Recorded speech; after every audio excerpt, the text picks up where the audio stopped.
My name is Julie Root. I'm 50 years old, and today is October the 30th, and we're in Los Angeles, California, and I'm interviewing with my mom here at StoryCorps. I am Edith Cox. Julie is my daughter, and I'm 91 years old. And That's okay. Oh, we got it? Okay. So, Mom, last year you turned 90, I turned 50, and my daughter, your granddaughter, turned 13. And I realized at that point we have 153 years of experience between us. And I was just thinking about all these stories that since you've moved out here, California, very courageous, I might add, because you were 85 years old when you moved out here. You had lived in the same place for like 40 years in Alabama, and you braved it to come out and to live with us out here in California. And you started to tell us all these great stories of when you grew up and our families and different experiences I didn't know you had as an adult. And so I wanted to ask you some of those questions and get it here on StoryCorps for us, okay? So I thought we would start from the beginning of when you grew up in rural Mississippi in a small town of Ripley. And what was your childhood like?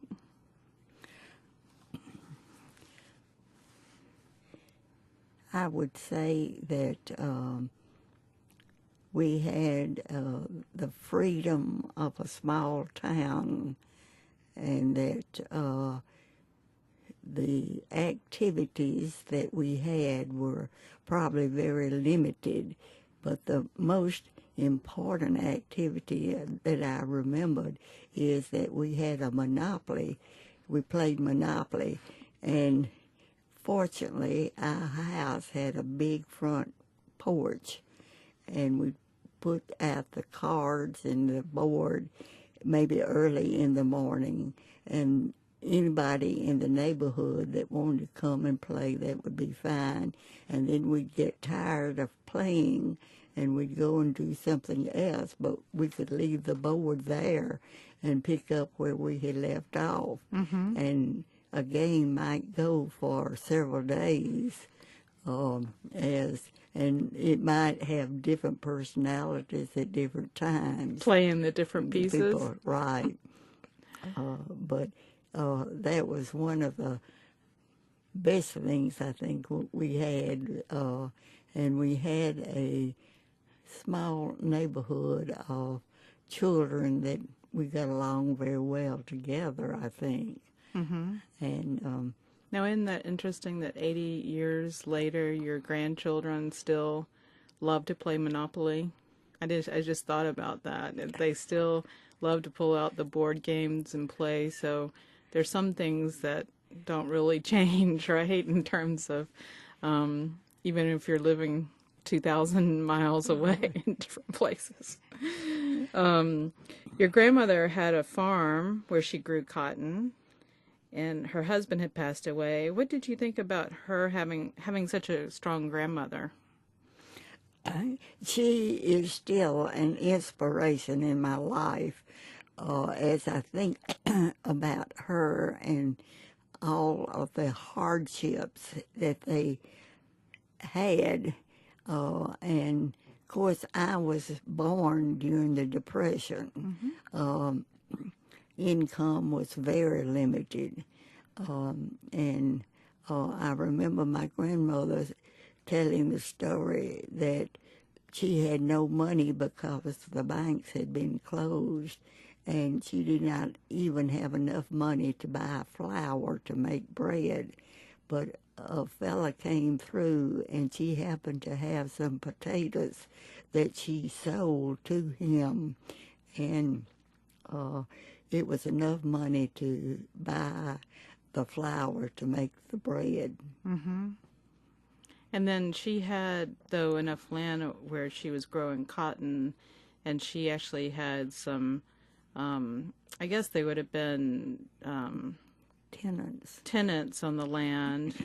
African American families or black families, right, that worked the land with her. And Actually, she had two black families and one white family that lived on her property, and the one of the families actually helped us pick the cotton that was across the road from the house, and I remember wanting to do that, so my grandmother made me a little sack to gather the cotton in, and then she had a scale on her back porch, and she would weigh the cotton and pay the pickers according to what they had picked, and she weighed my cotton, and I think she gave me 25 cents for the cotton that I had picked. But it was hard work, right? You discovered it was hard work? it was hard work, and then she had a big back porch where they loaded the cotton, so they would have enough to make a bale until that. And fortunately, we were allowed to play in that cotton. We could dig tunnels and this sort of thing. And I know lots of times my brother, R.B., and I would cover each other up. It's a wonder we maybe it didn't suffocate or something. In the cotton? in the cotton. But we had such a good time. And my grandmother was such an influence for me. And then tell me about your mother, because she was a real creative person, right? My mother was just a very special person. She, when they bought the land in town to build a house, she just had seen a design of a house that she liked. So she took that design and made it her own. She could have been, I guess, an architect, maybe, because she knew exactly what she wanted. And and the interesting thing about it is that they only had one car, so she could not see what the was progress happening that was going on, and this sort of thing. And when she discovered, she finally got to go to the house and see what was going on, and they had put the fireplace for the living room on the wrong wall, and at first she was very upset, but later on I think she reconciled the fact that that was not the major problem that she thought it would be. And people admired the design of the house, and she knew exactly what she wanted and how was she very, wanted it. very, very creative. And then she refurnished old furniture, and she did different rugs and things of her own design, too. Yes. She was lover of good antique furniture and knew what she was getting. And she and a friend would go out into the county, and the black people that served as maids during that period, they were sometimes paid with furniture. And Mother would discover a piece of furniture, and I don't know how she would bargain, but she'd come home with that piece of furniture. And then I can still remember seeing her in the backyard with overalls on, completely covered, because I think she used lye or something to Refinish it. And a broom that she brushed everything, all the old paint off, because maybe it had 3 or 4 coats of paint, and she would completely clean that and refurbish all the furniture. Mm-hmm. And then Pops, your dad was a postmaster, right, of the Right. town. Well, actually, he did not have the title of postmaster. He was supposedly a clerk, but people found that he was a very generous person and would help them in any way he could. So he was the one that got the calls on the weekend, and he would go to the post office and open up the post office so that they could see if they had the mail that they were expecting and this sort of thing. And they used to, I guess they still do that. They would ship baby chicks, and you would go No, check. they don't. Yeah, but during the spring, when the baby chick would be there, they really had crates of them, and you could hear the chickens before you got into the post office, and Daddy would let us go in and stick our finger in the holes where the baby chicks would get air, and we could feel the chickens. And then from Ripley, you went to Belhaven College in the big city of Jackson, Mississippi. Right. Did you think that was an adventure? Were you afraid? It was a big departure from rural Mississippi? Or was it just matter of fact, like you knew you No, it was not, because they put me on the train in Ripley, and the train went directly to Jackson, Mississippi, which was about 300 miles, I guess, from Ripley.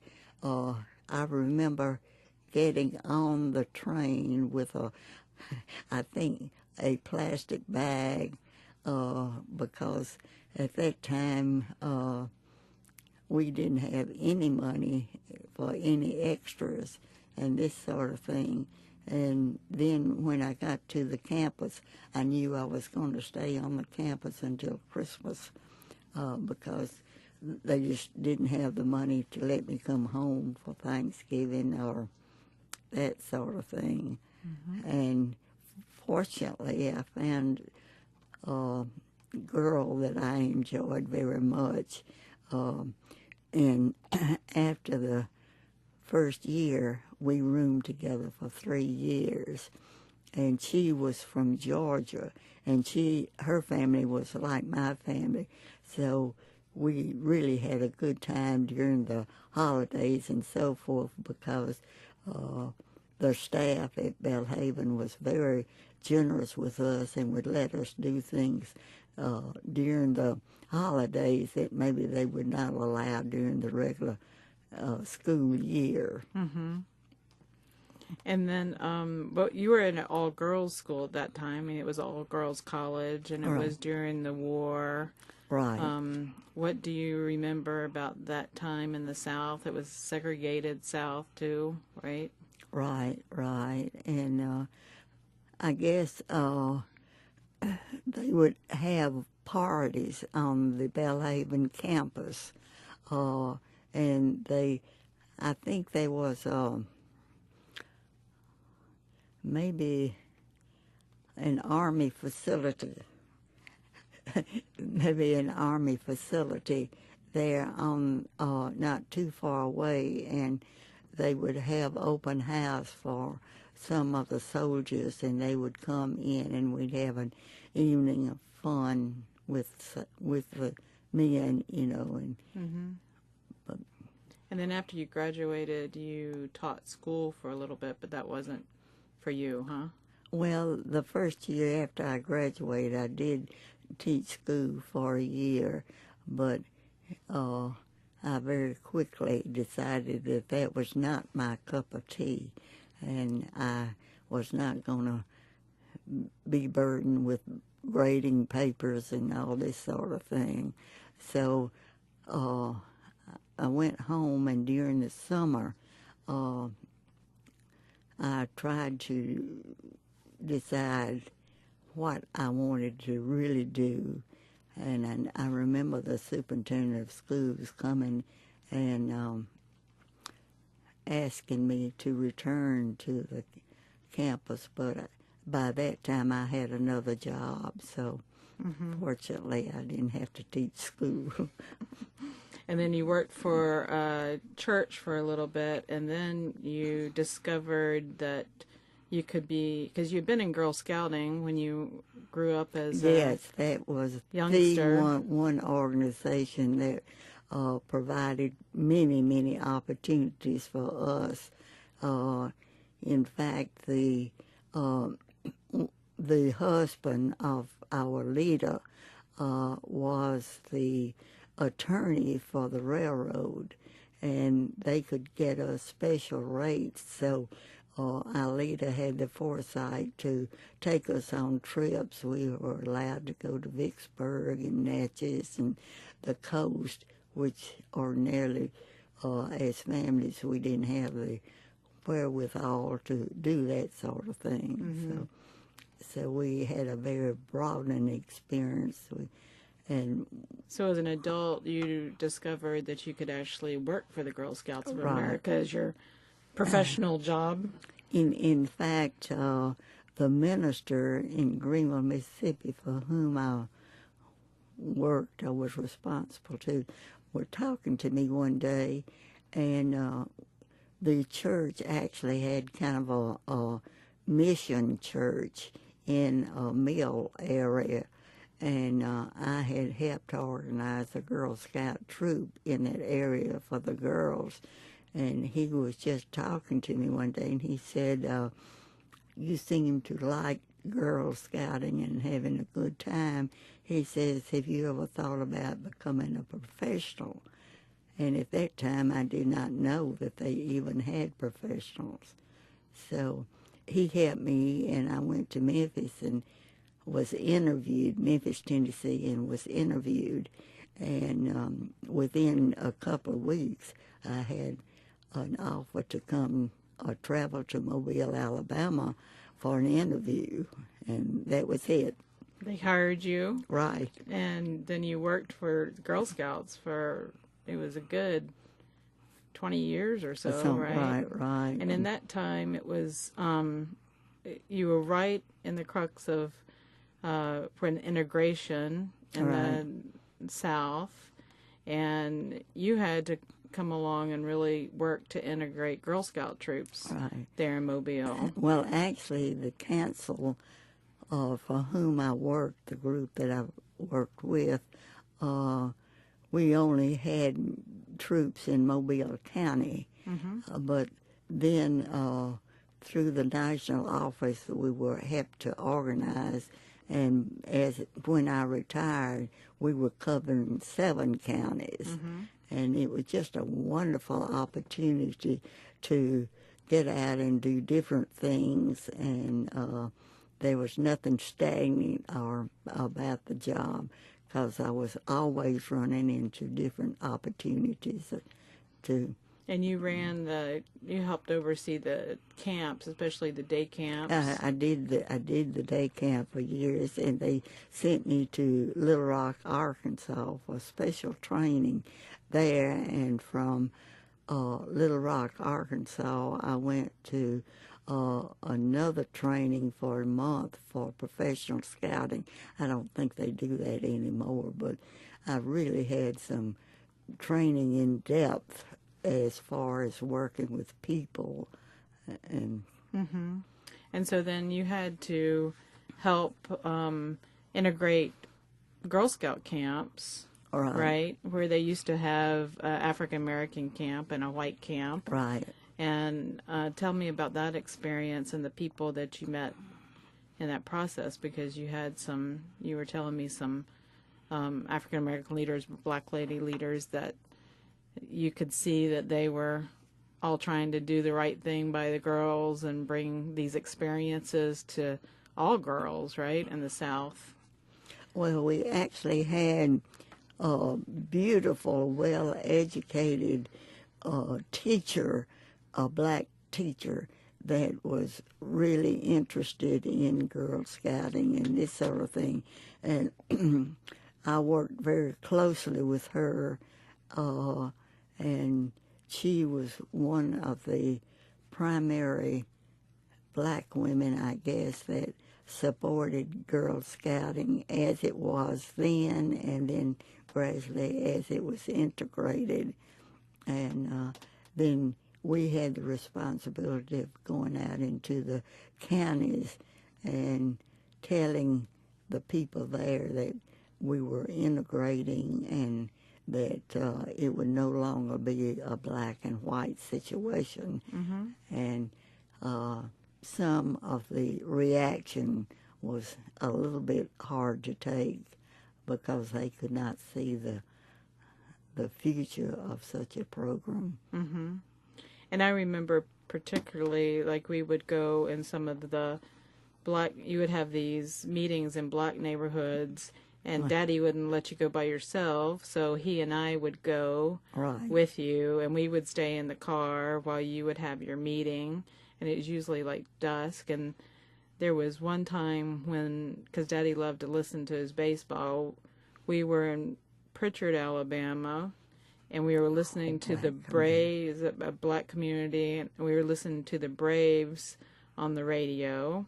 And it happened to be that was the night that Hank Aaron hit his home run that surpassed Babe Ruth, and he was from Pritchard, right? And I remember being there with Daddy. I was little. I was probably like, 7 or 8. Right. And here we are in this community where people were ecstatic. Here is the hometown boy, and he had just surpassed the record of legendary Babe Ruth, and there was such this festival, kind of festival spirit. Right. And Daddy was excited. He was like, oh, there's our hometown boy, even though he's a white man. He was rooting for the black man. And, it was all these kinds of, like, I never did, I don't know, I'm just still, like, perplexed a little bit because I never did sense any of these harsh negative feelings between blacks and whites growing up. And I thought that was just great, and I only found out later that, in my adult life, that Hank Aaron received all kinds of death threats and those kinds of things. And so it's just kind of an interesting memory I have over you and Daddy. There just wasn't this, I just grew up not really realizing there were these other issues of segregation and integration going on, and I was part of the first generation probably of kids that really went to integrated public schools. Right. And I had never thought about it much, and I thought it was normal, and to have such diversity. And our Girl Scout troop was diverse. We had black girls in the Girl Scout troop. Of course, I'm sure that was, of your doing and your acceptance. And were you ever fearful of that I was going to school in such a diverse community, or all of the busing and things that were going on at the time? Well, not really, because your father was such a great man, and he was well aware of the situation, and he and I both were, we might say, very protective, because we'd go to every PTA meeting and this sort of thing to get the feel of the situation. And I never did feel uncomfortable. It was just a good situation for us. Mm-hmm. And that's what I remember too, that I just, that we just I grew up with such a diverse group of friends. Right. And I think it was only, afterwards, again, as I've grown up and as an adult and started to realize what a special time it was, really, because, and then growing up in Pasadena, well, now my kids growing up in Pasadena, and we sent our kids to public school there, and there's kind of a big divide because Pasadena has one of the highest private school enrollments, because it was the first district outside of the South that was forced to integrate, and there was a lot of fear and concern there. And so now we've been proactively working, just to educate people that Pasadena has a lot of great schools, and you don't have to be concerned about some of this cocktail history, we call it, from so many years ago. And our kids are thriving with another, great diverse group of friends. So I really attribute that to you and Daddy, because I never really knew anything different despite all these things that were going on in the South. Can I ask, Edith, what made you embrace integration when so many people weren't? Like, what was it about you or your background? I think my background, I give credit to my parents, and in particular my grandmother Covington. She, I don't think, although she had black tenants on her property, she didn't consider them as, she considered them as equals. And she respected their needs. And I know the interesting, well, it was a sad situation in the fact that her daughter had married a person that was living in Arkansas, and they had a teenage young boy, and they were killed by their car being stopped on a railroad track, and all three of them were killed. But then when this, I call him a young black person, lived as, you might say, a sharecropper on the property, and then he was not married at the time, but his, when he married and had his first son, he named the son after grandmother's grandson Son that had been that had been killed. Mm-hmm. And so he carried the name of my first cousin. Right. So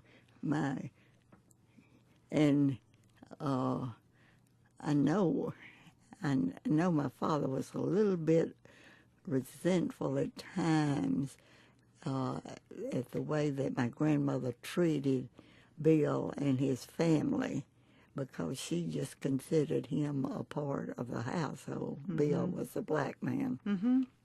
So seeing them in such a ongoing friendship, Right. almost like family, right. It wasn't any different to you when you saw and would embrace young girls that needed opportunities, Right, and right. because the opportunities you had with your Girl Scout leader too, you knew that Girl Scouting could take you to different locations and to appreciate different things. And then in growing up and with our Girl Scout troop, I know that you and Miss Camillo took us to Mexico to go see the Cabana as a big troop, and we went to Savannah, Georgia, of course, to see the birthplace of Juliette Lowe. And in your Girl Scouting, you actually got to meet Lady Baden Powell, who was friends with Juliette Lowe, and the founder.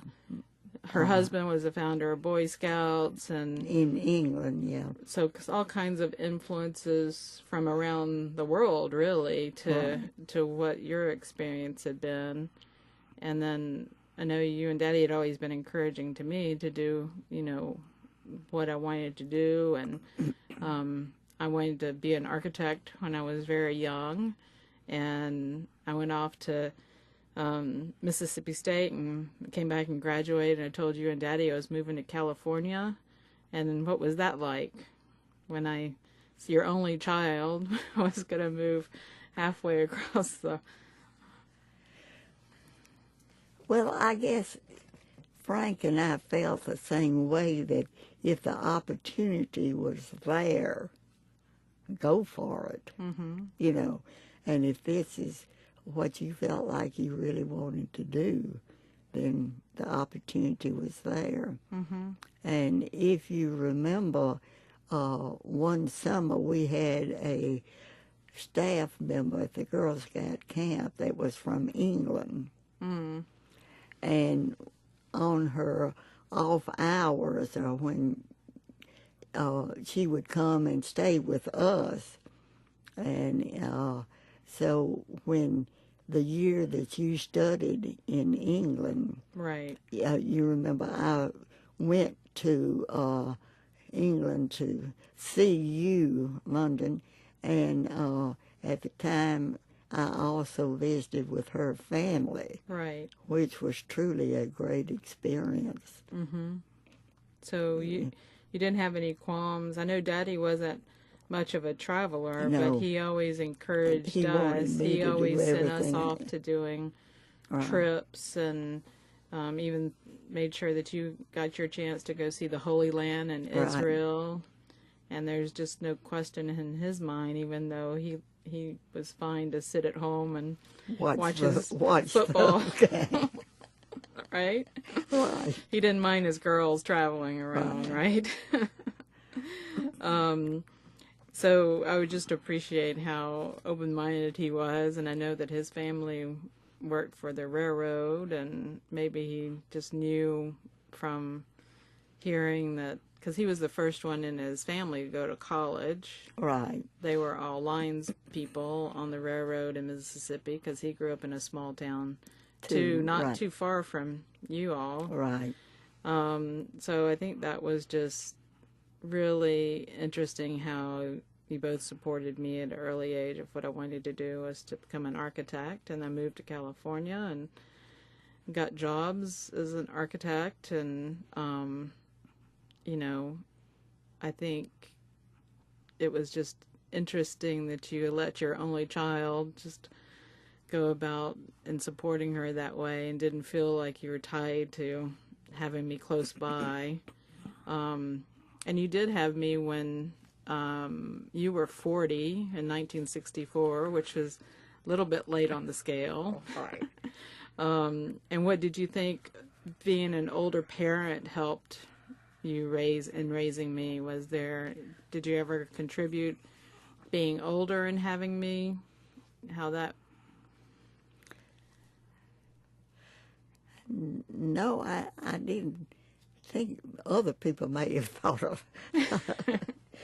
But it was just the joy of having you, Mm-hmm. And that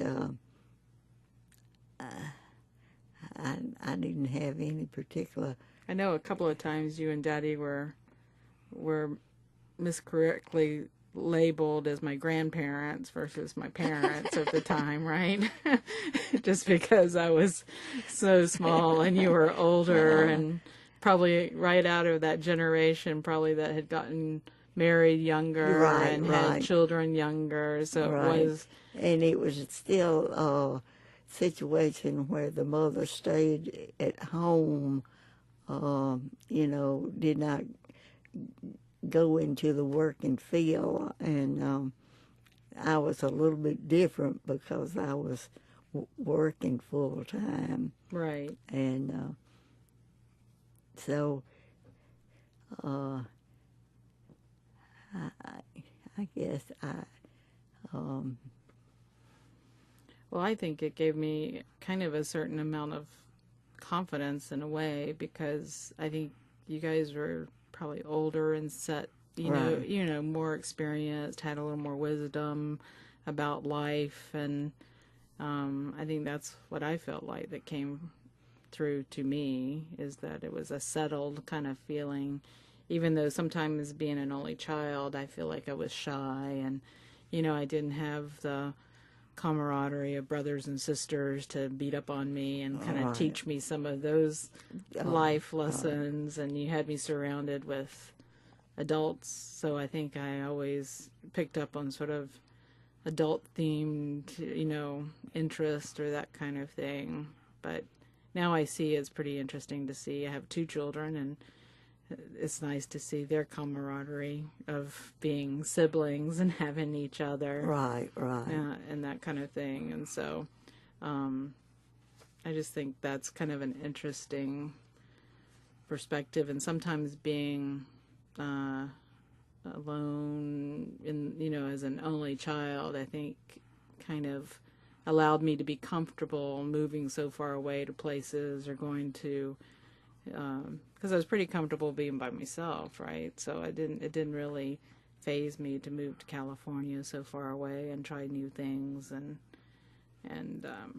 I had never really thought about that, but it may have, in one sense, broadened your horizons, and you felt more comfortable than some of the others about leaving home and this sort of thing. Mm-hmm. Yeah, it could be. I hadn't really thought about it much either, but I think that's interesting to kind of I ponder it, but I think about it. And so I just, in general, I really appreciate you taking time and sharing all these things, especially about growing up in the Deep South, because I think about that, some of the parallels that were happening out here in Pasadena with the integration and how my children are in sort of diverse, have diverse friendships, and a little bit perplexed about all the things that are going on this day and age with some of the race relations in the country. And so what would you like to say to your grandchildren about the future?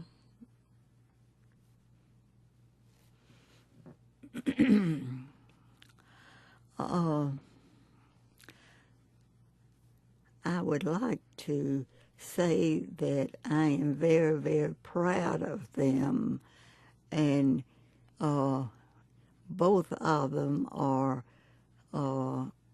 people who seem to be interested in so many different facets of life, and are willing to try new things, and but yet they have respect and love for the older generation. I think that I have seen that it's very encouraging.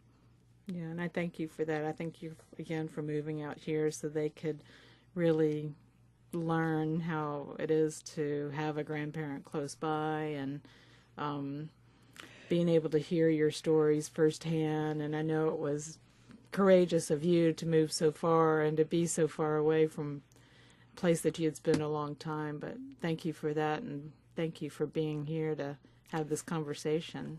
Well, I think that I am really blessed to be with them and to see them develop in so many different ways, and the excitement when they accomplish such great things. It's a gift for me. Thank you, Mom.